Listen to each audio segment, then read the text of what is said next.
In the heart of a bustling city, there lived an elderly woman named Mrs. Jenkins.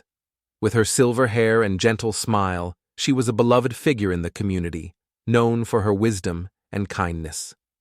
Every evening, she would sit on a bench in the park, surrounded by those eager to hear her stories of life and love.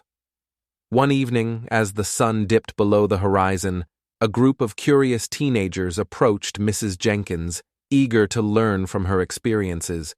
With a twinkle in her eye, she began to weave tales of wisdom, each one accompanied by a life quote that resonated deeply with her listeners. "Life is like a book," Mrs. Jenkins began, her voice soft yet full of conviction. "Each chapter holds its own story, its own lessons to be learned. Some chapters may be filled with joy and laughter, while others may be marked by sorrow and struggle. But through it all, remember that you are the author of your own story. Write it with courage, compassion, and resilience." With rapt attention, the teenagers listened as Mrs. Jenkins shared stories of triumph over adversity. She spoke of a young artist who refused to give up on her dreams despite facing countless rejections, eventually finding success through sheer determination and perseverance. "Remember," Mrs. Jenkins said, "failure is not the end of the road. It is merely a stepping stone on the path to greatness." As the night deepened, Mrs. Jenkins recounted a tale of friendship that transcended time and distance. She spoke of two friends who remained connected through letters, their bond growing stronger with each passing year.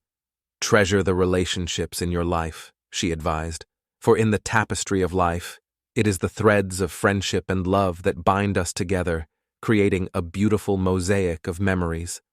With each story, Mrs. Jenkins imparted words of wisdom that touched the hearts of her young audience. She spoke of gratitude, reminding them to cherish the simple joys and blessings that surrounded them. "Life is a gift," she said, "and it is up to us to unwrap it with gratitude and appreciation." As the night drew to a close, the teenagers thanked Mrs. Jenkins for her wisdom and inspiration. They left the park with a newfound sense of purpose and determination, eager to write their own stories with courage, compassion, and resilience. And as Mrs. Jenkins watched them disappear into the darkness, she smiled, knowing that her words had planted seeds of hope and possibility in their hearts. For in the tapestry of life, each story, each quote, was a thread woven with love and wisdom, creating a beautiful mosaic of experiences that connected us all.